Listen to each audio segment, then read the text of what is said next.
ذرا قانونی تقاضے ہمیں بتائیے گا، یہ جس طرح سے انہیں ریلیف ملا ہے نواز شریف صاحب کو، جو ضمانتیں ملی ہیں، یہ قانونی میرٹ پہ ہیں؟ قانونی حوالے سے کیا کہتے ہیں؟ ہماری رہنمائی کیجیے گا پلیز۔ جی بالکل، یہ اگر قانون کے دائرے میں دیکھا جائے تو قانون میں تو اس کی گنجائش ہی نہیں ہے، یعنی نواز شریف صاحب جو ہے وہ تو ایکیوزڈ ہے نہیں، وہ تو کنوکٹڈ ہیں، وہ تو مجرم ہیں، اور پھر ان کا جو پہلے 4 سال جانا لیو پہ وہ بھی تشویشناک تھا اور بڑا ہی سوچ کا حامل تھا، اور آج ان کو جو ریلیف دی گئی ہے، یعنی جو کنوکٹڈ شخص ہوتا ہے وہ پولیس کو اپنا آپ سرنڈر کرتا ہے، عدالت کے پاس یہ دائرہ اختیار نہیں ہے کہ وہ عدالت جا کے، اور پھر وہ ایک ایبسکانڈر ہے، تو ہمارے قانون کے مطابق تو ایبسکانڈر کے لیے گنجائش ہی نہیں ہے۔ اور پھر اس میں سب سے جو سوچنے والی بات ہے، جس طرح انہوں نے کہا کہ آلریڈی ڈیل ہو چکی ہے، کہ وہ آتے ساتھ ہی وہ جا رہے مینار پاکستان پہ وہ جلسہ کرنے جا رہے، یعنی آپ اس ایٹماسفیئر میں ایسا ریلیف کسی اور لیڈر کے لیے سوچ سکتے ہیں؟ اور سوال یہ ہے کہ اگر نواز شریف نہ ہوتا اور پاکستان کا کوئی عام شخص لیکن ہوتا، سر ہم نے یہ بھی تو دیکھا نا، نیب نے بھی تو موقف میں تبدیلی کر دی، تو گنجائش پیدا ہو گئی، اور یہ بار بار کہا جا رہا ہے نواز شریف صاحب کے وکیل کی جانب سے کہ وہ خود پیش ہوں گے۔ نہیں تو یہی تو ہم کہہ رہے ہیں کہ یہی تو کوسچن مارک ہے ہماری عدالتوں پہ اور ہمارے اداروں پہ، کہ وہ اس ٹائم کس جگہ وہ حق اور سچ اور انصاف کے ساتھ کھڑے، آئین کے ساتھ کھڑے، کہ نہیں کسی اور کے ساتھ کھڑے۔ تو اس کا مطلب ہے یہ جو زیرو رسک کی بات ہو رہی تھی کہ قانون کی طرف سے ان کو کوئی رکاوٹ نہیں ہے، یہ پہلے سے طے شدہ معاملات تھے آپ کی نظر میں؟ یہ تو نظر آ رہے ہیں۔ تو پھر نون لیگ کا وہ موقف کیوں سامنے آیا تھا کہ جب وزیر اعلیٰ کی جانب سے، وزیر اعلیٰ پنجاب کی جانب سے کہا گیا تھا کہ ان سے قانون کے مطابق رویہ اور سلوک اختیار کیا جائے گا، استقبال سے متعلق جب سوال کیے گئے، تو پھر وہاں نون لیگ کا ریئیکشن وہ کیا تھا؟ وہ کیا روایتی بیانات تھے؟ تو یہی قانون کا ایک سٹینڈرڈ انہوں نے طے کیا تھا جس کے طریقے سے بھی نواز شریف کو ڈیل کیا جا رہا ہے۔ اگر سر ڈیل ہوئی تھی پہلے سے تو پھر تو ان کو وہ موقف یا وہ ریئیکشن شو نہیں کرنا چاہیے تھا نون لیگی رہنماؤں کو۔ نہیں، وہ تو روایتی سیاست ہے اور اس کا ایک طرز ہے۔ ٹھیک، یعنی کہ آپ سمجھتے ہیں کہ قانون کے مطابق یہ ٹریٹمنٹ نہیں ہوا، تو سر قانون ہمیں یہ بھی بتا دیجئے، قانون کیا کہتا تھا کہ نواز شریف صاحب جیسے ہی واپس آئے ان کو فوری گرفتار کر لیا جائے؟ قانون میں تو اس کی گنجائش ہی نہیں، جیسے میں نے کہا قانون میں جو مجرم ہوتا ہے وہ جاتا ہے سیدھا پولیس کے پاس، اچھا، اور پولیس اس کو اریسٹ کرتی ہے، بجائے یہ کہ ایک ایبسکانڈر شخص جائے اور عدالت کے سامنے پیش ہو جائے۔ پھر اس کا جو پروسیجر ہے وہ تو بڑا لمبا ہے، اس میں جس طرح تاریخیں ملتی ہیں، اور جج صاحبان اگر آپ دیکھیں یہ اور کیسز جو توشہ خانہ کے عمران خان صاحب کے چل رہے ہیں، تو اگر اس میں جس طرح فیصلے محفوظ کیے گئے اور ان پہ فیصلہ نہیں سنایا جا رہا اور ان پہ ڈیٹے بدلتی جا رہی ہیں، پروسیکیوٹرز نہیں آ رہے، تو اگر یہ رویہ نواز شریف صاحب کے ساتھ ہوتا تو جلسہ کیا، یہ تو 2024 نہیں تک۔ سعود صاحب میں یہ جاننا چاہ رہی ہوں، جیسے آپ کہہ رہے ہیں قانون کے مطابق نہیں ہوا، تو پھر ہمیں یہ گائیڈ کیجئے گا جیسے ہی واپس آ رہے تھے وہ وطن، تو جہاز سے اترتے انہیں گرفتار کیا جاتا ہے یا انہیں صرف جلسے کرنے سے روکا جاتا ہے؟ نہیں، ان کو اریسٹ کیا جاتا ہے۔ اچھا، یہ قانونی تقاضے تھے۔ بالکل ٹھیک ہو گیا سر، آپ کا پوائنٹ آ گیا۔ فیصل میر صاحب کیا کہنا چاہیں گے اس ریلیف کے حوالے سے، نیب کے موقف میں تبدیلی کے حوالے سے؟ نون لیگی رہنماؤں نے جو بیانات دیے ہیں آج وہ پورے ہو گئے ہیں، ذرا اس پر بھی روشنی ڈالیے گا۔ جی، یہ سنا ہوگا کہ بلاول بھٹو زرداری صاحب نے کل اپنی تقریر میں کہا کہ ایک شخص کے لیے الیکشن آگے کیے گئے۔ بالکل سر، اس کو ہم اپنے پروگرام کے سیکنڈ ہاف میں ان ڈیٹیل جو ہے اس کو ڈسکس کریں گے۔ جی، پروگرام کے سیکنڈ ہاف میں ہم اس کو ان ڈیٹیل ڈسکس کریں گے، آپ کا موقف بالکل درست ہے، فرمائیے گا۔ جی، اب اس میں یہ ہے کہ جہاں تک آپ بات کر رہی ہیں کہ ان کو ریلیف ملا، وہ بالکل اپنا پورا بندوبست کر کے آ رہے ہیں۔ انہوں نے یہاں پہ جس طرح جسٹس قیوم جس طرح ان کے کہنے پہ فیصلے کرتے تھے آصف زرداری صاحب کے خلاف اور دوسرے، وہ آپ کسی سے بھی ڈھکے چھپے نہیں ہیں، تو وہ جسٹس قیوم والی عدالتیں جو ہیں وہ اس وقت پاکستان میں لگ چکی ہیں، جو کہ ایک ہاؤس آف شریفز کو فالو کریں گی۔ سزا یافتہ مجرم ہیں، وہ ایبسکانڈر ہیں اور ایکیوز نہیں ہیں، وہ کنوکٹڈ ہیں۔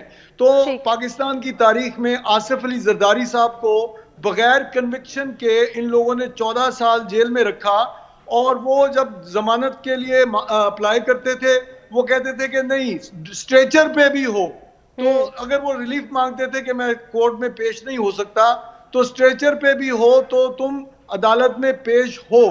اور اس کے بعد ان لوگوں نے اگر اسی نواز شریف صاحب کا ڈومیسائل سندھ کا ہوتا تو میں دیکھتا کہ ان کو آج اتنی بڑی ریلیف کیسے ملتی. سر لیکن عرفان صدیقی صاحب تو یہ کہہ رہے ہیں کہ سہولت کاری نہیں، انصاف کے تقاضے پورے کر کے نواز شریف صاحب آ رہے ہیں. جی یہ انصاف کے تقاضے جب بینظیر بھٹو صاحبہ کو 3 4 عدالتوں میں ایک دن پیش ہونا پڑتا تھا پرسنلی، ابھی وہ موجود ہی نہیں ہے، ان کی ضمانت ہو گئی ہے.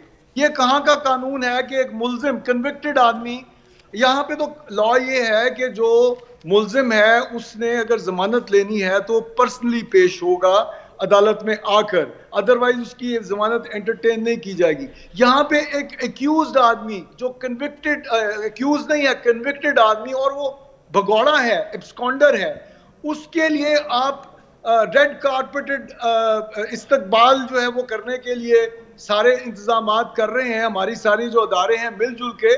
تو اور جہاں تک استقبال کی بات ہے، استقبال کے لیے وہ جنت کی ٹکٹیں بھی فروخت کر رہے ہیں، وہ بھی ان کو کھلی آزادی ہے. 1 to 5 ہونڈا بھی ملے گا.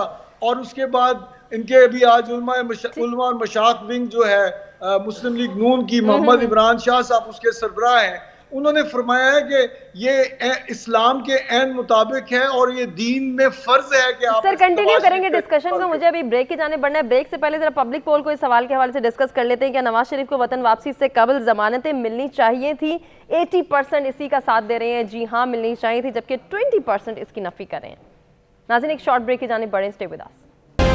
ویلکم بیک ناظرین. پروگرام میں ایک مرتبہ پھر سے آپ کو کہیں گے خوش آمدید. بڑھیں گے آج کے دوسرے ٹاپک کی جانب اور بات کریں گے پاکستان پیپلز پارٹی کے چیئرمین بلاول بھٹو زرداری کی، جن کا کہنا ہے کہ سلیکشن کی سیاست نے جمہوریت کا جنازہ نکال دیا. پاکستان کی جمہوریت، آئین اور الیکشن کو ایک شخص کی واپسی کے لیے روکا گیا. مزید وہ کہتے ہیں کہ عام انتخابات کی تاریخ دے دی جائے، عوام کو ووٹ کا حق استعمال کرنے دیا جائے، کیونکہ سلیکشن کی سیاست نے ملک کو ناقابل تلافی نقصان پہنچایا ہے. بلاول بھٹو زرداری کا جو یہ بیان سامنے آیا ہے، ذرا اس کو ڈسکس کر لیتے ہیں اپنے مہمانوں سے.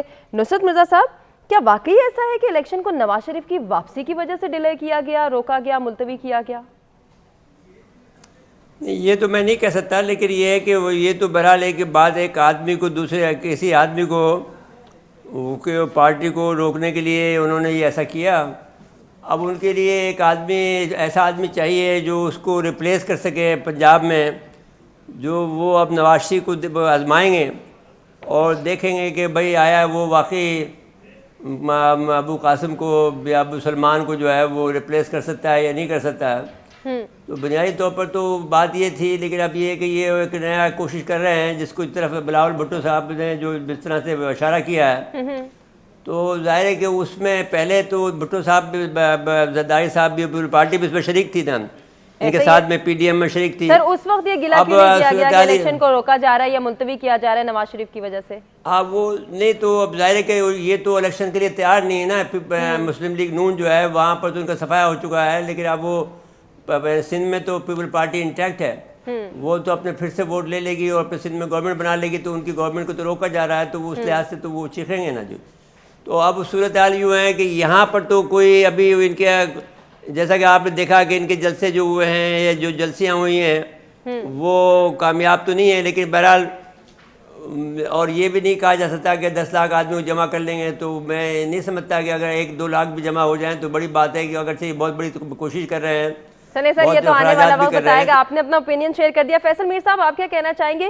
اتنی نون لیگ پر تنقید، اس کی وجہ کیا ہے؟ دیکھیں چیئرمین بلاول بھٹو زرداری صاحب نے کہا کہ الیکشن جو ہے وہ نواز شریف صاحب کے لیے ڈیلے کیا گیا، اس میں کوئی شک و شبہ کی گنجائش ہی نہیں ہے. اس کی وجہ یہ ہے کہ ہم یہ جو پاکستان پیپلز پارٹی 14 مئی کو جو پنجاب کا الیکشن ہونے جا رہا تھا، اس میں ہر سیٹ پہ پیپلز پارٹی نے الیکشن میں اپنا کینڈیڈیٹ دیا ہوا تھا پنجاب میں، اور نون لیگ نے اس وقت بھی کوئی سیٹ کسی ٹکٹ پہ اپلائی نہیں. لیکن سر پیپلز پارٹی نے اس وقت کیوں نہیں یہ گلا اور شکوہ کیا؟ نہیں ہے، اور ان کا خیال ہے کہ نواز شریف اگر پاکستان آ جائے گا تو ان کا صفایا 20 سیٹوں پہ پی ٹی آئی نے کیا تھا، 17 سیٹیں یہ لوز کر گئے تھے جب یہ پاور میں تھے. حمزہ صاحب جو ہیں چیف منسٹر تھے، 20 میں سے 17 سیٹیں انہوں نے لوز کی تھی. انہیں نظر آ رہا ہے کہ یہ پنجاب میں ان کا صفایا ہونے جا رہا ہے، اور نواز شریف ان کے لیے ایک آخری امید ہے. اور یہ بیچیں گے یہ کہ یہ کیا بیچیں گے؟ یہ نواز شریف اگر تو یہ گارنٹی دیں گے عوام کو کہ میں وہ جو 16 مہینے میں میرے بھائی نے جن وزراء کے ذریعے ظلم کیا اس قوم پہ، وہ نواز شریف صاحب کے ساتھ وزیر نہیں ہوں گے؟ کیا یہی اسحاق ڈار جو ہے یہ تبدیلی لے کے آئے گا جو یہ نواز شریف صاحب کہہ رہے ہیں کہ وہ کوئی فارمولا نیا دیں گے؟ کہ یہ جو رانا ثناء اللہ یا جو بجلی کے منسٹر تھے جنہوں نے بام گرائے بجلی کے، خرم یہ جو دستگیر صاحب ہیں، یہ نہیں ہوں گے؟ یہ ان کے پاس کوئی پلان نہیں ہے۔ جن لوگوں نے بھی یہ فرض کیا ہے کہ نواز شریف جو ہے اس ملک کو جو عمران خان کی ہوئی تباہی ہے اس سے بچا لے گا، تو ٹھیک ہو گیا میر صاحب، ہمیں بریک کی جانب بڑھنا ہے، اس سے پہلے ہم چاہ رہے ہیں کہ سعود صاحب کا بھی کمنٹ ہم فوراً سے لے لیں۔ سعود صاحب آپ کیا کہنا چاہیں گے؟ یہ جو بلاول بھٹو زرداری کہہ رہے ہیں کہ سیاست نے جو ہے وہ سلیکشن کی سیاست نے ملک کو ناقابل تلافی نقصان پہنچایا ہے، ذرا اس پر روشنی ڈال دیجیے۔ ہم کہیں گے کہ دیر آئے درست آئے۔ 16 مہینے گزر گئے جب بلاول بھٹو زرداری صاحب خود فورن منسٹر تھے اور اسی حکومت کے، اور یہی طریقہ کار اپنایا گیا تھا جو آج اپنایا جا رہا ہے۔ ان کو راستہ دیا گیا اور انہوں نے 16 مہینوں میں جو کرپشن کی، جو پاکستان کا بیڑا غرق کیا، تو آج ان کو یہ یاد آیا کہ نہیں یہ طریقہ ٹھیک نہیں ہے اور یہ دوسرا طریقہ ٹھیک ہے۔ تو اب قیدی نمبر 804 کو صرف ریپلیس کرنے کے لیے ان کو ایک نواز شریف نظر آ رہا ہے پنجاب میں، اور وہ دوبارہ نواز شریف کو لا رہے، اس کے لیے یہ راستے انہوں نے بنائے جو ساری قوم کے سامنے ہیں۔ ٹھیک ہو گیا سر، آپ کا بھی اوپینین آ گیا۔ پبلک پول کی جلدی سے بات کر لیتے ہیں، کیا واقعی الیکشن کو نواز شریف کی وجہ سے ملتوی کیا گیا؟ 83% کو ایسا ہی لگتا ہے، جبکہ 17% اس کی نفی کرتے ہوئے دکھائی دے رہے ہیں۔ ایک بریک کی جانب بڑھیں، stay with us. Welcome back ناظرین، پروگرام میں ایک مرتبہ پھر سے آپ کو کہیں گے خوش آمدید۔ بڑھیں گے آج کے تیسرے ٹاپک کی جانب اور بات کریں گے اسرائیل فلسطین کشیدگی کے حوالے سے۔ آپ کو بتائیں کہ امریکہ نے اقوام متحدہ کے سلامتی کونسل میں اسرائیل اور فلسطین کے درمیان جنگ بندی کی قرارداد ویٹو کر دی ہے۔ غیر ملکی خبر رساں ایجنسی کے مطابق اقوام متحدہ کے سلامتی کونسل میں غزہ جنگ بندی کی قرارداد برازیل نے پیش کی تھی، جو کہ امریکہ کے ویٹو کرنے کے بعد ناکام ہو گئی ہے۔ ذرا اس حوالے سے اپنے مہمانوں کی جانب بڑھتے ہیں اور ان سے جانتے ہیں کہ کیا واقعی ایسا ہے کہ امریکہ کی اتنی پاور ہے کہ اس کے بعد تمام مسلم ممالک جو ہیں وہ معصوم فلسطینیوں کے حق میں اگر بولنا چاہیں، آواز اٹھانا چاہیں، تو ان کی آواز صرف امریکہ دبا دیتا ہے یا اس کو ڈم کر دیتا ہے؟ سعود صاحب کیا کہنا چاہیں گے اس حوالے سے؟ بیسیکلی امریکہ تو اسرائیل کا ایک اسٹریٹجک پارٹنر ہے اور ان کے میوچول انٹرسٹ ہے یورپ میں۔ اب صرف امریکہ کو بلیم نہیں کیا جا سکتا، اس میں جو خارجہ پالیسی ہے ہر ملک کی، جیسے پاکستان بھی امریکہ کی طرف انکلائنڈ ہے، اس طرح اگر آپ دیکھیں ایجپٹ ہو گیا، ایران ہو گیا، شام وہ فلسطین کی طرف انکلائنڈ ہے۔ تو ہر ملک جو ہے اپنے انٹرسٹ کو لے کے اس جنگ کی یا حمایت کرتا ہے یا نہیں کرتا۔ لیکن میرے خیال سے جنگ کی کسی بھی صورت حمایت نہیں کرنی چاہیے۔ امریکہ کو اپنے پاسٹ جن لوگوں کو انہوں نے سپورٹ کی یا خود جہاں پہ انہوں نے انٹروین کیا، جیسے افغانستان اور بہت سی جگہ، تو انہوں نے کوئی فائدہ خود۔ جس طرح سے آپ بات کریں کہ ہر کوئی اپنے انٹرسٹ کو دیکھ کے یا تو حمایت کرے یا مخالفت کرے یا پھر خاموش ہے، امریکہ اسرائیل کے اتنے جو ہے وہ بیک پٹ کر رہا ہے، اس کو بار بار جو ہے وہ انفورس کر رہا ہے کہ تم جو بھی کرنا چاہو ہم تمہارے ساتھ ہیں، مکمل حمایت کے بار بار اعلان ہو رہے ہیں۔ امریکی صدر کی جانب سے جو بیانات سامنے آ رہے ہیں، یقیناً آپ بھی ان سے آگاہ ہوں گے، اس میں تو واضح نظر آ رہا ہے کہ امریکہ اور اسرائیل ایک ہی ہیں۔ تو اس میں امریکہ کا اپنا کیا انٹرسٹ نظر آ رہا ہے؟ تو امریکہ بیسیکلی اسرائیل کا اسٹریٹجک پارٹنر ہے۔ میں نے جس طرح آپ کو کہا ان کے بہت سے میوچول انٹرسٹ ہیں جس کی بنا پہ وہ اسرائیل کو سپورٹ کر رہا ہے، اور بہت سے ملک جس طرح آپ نے کہا کہ خاموشی ہے تو ان کی مجبوریاں ہیں کیونکہ امریکہ سے ان کو فائدے ہیں۔ ٹھیک ہو گیا سعود صاحب، آپ کا اوپینین آ گیا ہے۔ فیصل میر صاحب ذرا روشنی ڈالیے گا، امریکہ جس طرح سے اسرائیل کی حمایت کا بار بار اعلان کر رہا ہے، جس طرح سے اس کو تھپکی دیے جا رہا ہے، ذرا اس کے پیچھے کیا یہی وجہ ہو سکتی ہے کہ اسلامی ممالک جو ہیں وہ خاموش ہیں، عرب ممالک بھی خاموش ہیں، اس طریقے سے سامنے آ کے معصوم فلسطینیوں کی حمایت کا اعلان نہیں کر پا رہے ہیں، یا اگر اعلان بھی کر رہے ہیں تو یہ باتیں صرف اعلان تک ہی محدود ہیں، کوئی لائے عمل طے نہیں کر پا رہے؟ دیکھیں جی، امریکہ اور اسرائیل کا کوئی تعلق جو ہے وہ کوئی کسی سے ڈھکا چھپا نہیں ہے۔ دراصل جیوش لابی جو ہے وہ امریکہ کو رول کرتی ہے۔ اگر جس ملک میں اگر آپ نے پتہ کرنا ہو کہ اس ملک میں کس کی حکمرانی ہے، تو آپ یہ دیکھ لیں کہ کس شخص پہ یا کس طبقے پہ تنقید نہیں ہو سکتی. امریکہ میں آپ جوش لابی پہ تنقید نہیں کر سکتے, وہاں پہ ہولوکاسٹ کے بارے میں آپ بات نہیں کر سکتے. اس کی وجہ یہ ہے کہ جوش لابی اتنی سٹرونگ ہے کہ کانگریس مین سے لے کے ان کی پریزیڈنشل کینڈیڈیٹس تک ان کو جوش لابی جو امریکہ میں کئی سو سال سے بیٹھی ہے, یہ آج کی بات نہیں ہے. یہ جوش لابی جو ہے وہاں پہ بڑے عرصے سے کنٹرول کر رہی ہے. یہ فلسطین کا ایشو بھی اگر 75 سال سے مسلسل ویٹو ہو رہا ہے تو اس میں بنیادی کلپریٹ جو ہے وہ امریکن پالیسی ہے جو کہ ان کی جوش لابی اور وار انڈسٹری جو ہے اس کو سپورٹ کرتی ہے. تو اس وقت اگر آپ یہ کہیں کہ مسلمان ممالک کچھ نہیں کر سک رہے, مسلمان ممالک پچھلے پرانے وقتوں میں اپنے سارے ہتھ کنڈے آزما کر دیکھ چکے. شہید ذوالفقار علی بھٹو نے 1973 میں لاہور میں ایک اسلامک سربراہی کانفرنس کی جس میں انہوں نے اسرائیل کے خلاف تقریر کی, فلسطین کے یاسر عرفات کو کہا کہ ہم آپ کے ساتھ فزیکلی جنگ میں شریک ہوں گے. اس کے بعد ایٹامک بام جو ہے اس کو اسلامک بام ڈکلیئر کیا, اور اسی جوش لابی نے جو ہنری کسنجر ہیں امریکہ کا سب سے پرانا وزیر خارجہ, اس نے کہا کہ بھٹو کو میں ایک مثال بنا دوں گا. اس کے بعد فیو ایئرز بھٹو صاحب کو شہید کیا گیا, شاہ فیصل اس کانفرنس میں تھے, اس کو شہید کیا گیا. اس کے بعد انور سادات تھے مصر کے سربراہ, ان کو مارا گیا. ہواری بومدین کو ملک بدر کیا گیا. اور جو لوگ بھی اس کانفرنس میں موجود تھے, قذافی نے 6 سال جو ہے وہ صحرا میں گزارے. امریکنز نے اس وقت ڈیسائیڈ کیا کہ مسلم ورلڈ کو انہوں نے ایک آئسولیٹ کرنا ہے اسرائیل کے حوالے سے. اور اس زمانے میں اسرائیل بہت چھوٹا تھا, یہ فلسطین آج سے 40 سال پہلے بہت بڑا ملک ہوتا تھا, اور ان کو ناک ڈاؤن کر کے اسلامک ورلڈ. اس وقت آپ یہ دیکھیں کہ ویسٹ میں زیادہ ریاکشن ہے. وہ ویسٹ میں ریاکشن کیوں ہے زیادہ؟ کیونکہ جو مسلمان وہاں پہ شفٹ ہوئے ہیں عرب کنٹریز سے, پاکستان جیسے ملکوں سے, وہاں پہ کیونکہ بولنے کی آزادی ہے جوئش کے خلاف, تو وہ بات کر رہے ہیں. لیکن ہمارے اپنے جو ملک ہیں ان کو اتنا برباد کیا امریکنز نے over the period of time کہ اس طرح کے کھل کے اس کا اظہار نہیں کر پا رہے. ٹھیک ہو گیا میر صاحب, آپ کا بھی پوائنٹ آ گیا. نصرت مرزا صاحب کیا کہنا چاہیں گے؟ کچھ اطلاعات ایسی بھی موصول ہو رہی ہیں کہ اسرائیل ایک بڑے زمینی حملے کی تیاری کر رہا ہے. اگر یہ حملہ ہو جاتا ہے تو پھر اس کے خطے پر کیا اثرات مرتب ہو سکتے ہیں؟ دیکھیے ابھی تو وہ اس کے لیے جو بڑا سرپرائز یہ ہے, یہ چھٹی عرب اسرائیل جنگ کے بعد میں جو کہ 2006 میں ہوئی تھی, اس کے بعد میں یہ پہلی دفعہ اس کو اتنی بڑا شوق لگا ہے کہ وہ تیار نہیں تھا اس کے ان حملے کا. حماس نے جس طرح سے حملہ کیا ہے, جی بالکل, وہ CIA فیل ہوئی ہے, MI6 فیل ہوئی ہے, اور موساد فیل ہوئی ہے, بہت بری طرح سے فیل ہوئی ہے. اور کسی کو بھی توقع نہیں تھی کہ اتنا بڑی زبردست طریقے سے یہ لوگ حملہ کر سکیں گے. تو اس لحاظ سے دیکھا جائے تو is a complete failure of Israel and America and UK. تو اب میں یہ بات آپ سے کہنا چاہتا ہوں, اب سارے جو ویسٹ ہے, نیٹو ہے, سب کی فیلیور ہے. اور دوسری بات جو آپ نے کہی ہے کہ کشیدگی کی جو ذمہ داری جو مسلمانوں میں ابھی بھی جو بھی کچھ بن سکتا ہے, جو بات میر صاحب نے کہی ہے اس کو میں آگے بڑھاتے ہوئے یہ بات کہنا چاہتا ہوں کہ بھٹو صاحب نے یہ بھی کیا تھا کہ یہاں سے ہمارے جو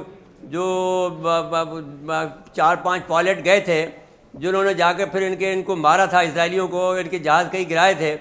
تو اس کی بھی پھر بھٹو صاحب کو جو سزا دی گئی ہے تو اس کے سزا میں یہ سزا بھی تھی, ان کا ایٹمی پروگرام بھی تھا, اور اس کے جو ڈیفائنس تھا وہ بھی تھا. تو وہ بات آپ دیکھیں تو ہر ملک کے ساتھ میں انہوں نے یہی کیا, یعنی اور پھر اس کے علاوہ یہی نہیں کیا کہ انہوں نے جو بھی فرانس کے لوگ تھے, فرانس کا تھا اس کو بھی انہوں نے ہٹایا. جو کہ تو اب صورتحال یہ ہے کہ جو آپ فرما رہی ہیں اس میں ہم جو ابھی بھی یہ کر رہے ہیں کہ جو کچھ بھی ہو سکتا ہے, MBS کو ہم کافی برا بھلا کہتے ہیں, لیکن MBS نے ابھی بھی کوشش کی ہے کہ اس کو آپ ان کو دبائیں. امریکہ کے سفیر کو بلا کے کوئی کافی دیر انتظار کرایا, اور اس کے بعد میں اس کو کہا کہ صاحب جنگ بندی کب کر رہے ہو, لیکن وہ امریکہ مان کے نہیں دے رہا ہے. اور وہ اس لیے کہ وہ اس کا پولیس مین ہے. جی بالکل, دوسری بار اس نے ویٹو کر دی ہے. مرزا صاحب آپ کا اوپینین بھی آگیا, ذرا پبلک پول کو ڈسکس کر لیتے ہیں. کیا مسلم ممالک سمیت عالمی دنیا کی معصوم فلسطینیوں کی شہادت پر خاموشی کی وجہ صرف امریکہ ہے؟ 83% ایسا ہی سمجھتے ہیں, جبکہ 17% کو ایسا نہیں لگتا. اپنے تمام مہمانوں کا شکریہ ادا کرنا چاہیں گے جنہوں نے اپنے قیمتی وقت اور قیمتی تجزیے سے آگاہ کیا, اور ناظرین آپ سے اجازت لیں گے. اللہ نگہبان.